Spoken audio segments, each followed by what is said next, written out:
New at 6, after losing his legs fighting overseas, his brother-in-law is using his legs to help him out. Last year, an explosive device went off, killing several soldiers and severely injuring Joshua Hargis.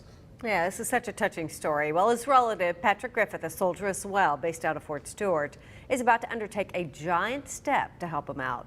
WJCL's Nick Notario sat down with him today. Nick, this is just an incredible story. What's he going to be doing?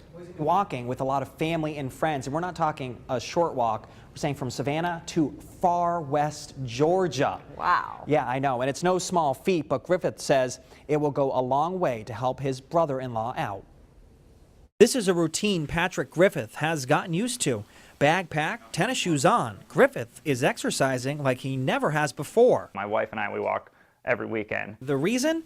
These two people, his sister Taylor and her husband Joshua Hargis. And he actually ended up at the same place that my sister and I were at. And he asked my sister on a date, and it went from there, and they ended up getting married. Last fall, Hargis was fighting overseas in Afghanistan when an explosive device went off. 4 people in his regiment were killed, and Hargis was seriously injured, losing his legs. Despite him clinging for life, hours after the attack, here's Hargis in bed, saluting the officer who pinned him with a Purple Heart. That's the epitome of the Rangers right there. They are the quiet professionals. Griffith, a soldier based out of Fort Stewart, decided to help out.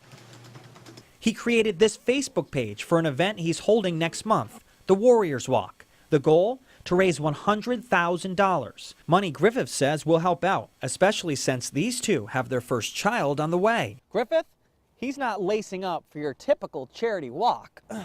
Now, this isn't a 5 or a 10K, not even a full 26.2-mile marathon.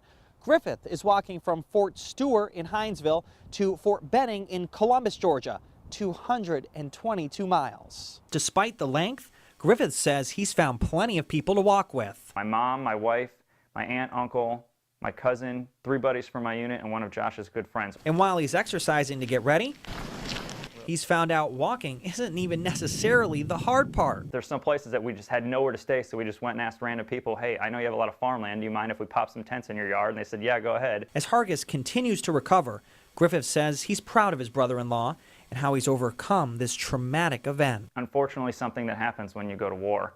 And it's just one of those things where either you lay down and let it affect you for the rest of your life, or you stand up and continue on. Griffith will begin his 17-day journey on February 17th. WJCL plans to be there as he takes off. And if you want to help Hargis or learn more about the Warriors Walk, you can head to our website, WJCL.com. Now, as for Hargis, he's doing pretty well. He's recovering right now over in Texas, and we'll be back in Georgia soon. And get this, he's going to take part in the final day of the walk. Oh, wow, that's awesome. That is, and we thank them both for their service. Absolutely. They're going to walk 222 miles. You had a hard time lacing up your shoes. I know. Yeah. I couldn't even imagine, and I'm ready. 222. You were breathless, Yeah, just I know. out of breath. I'm here now, though.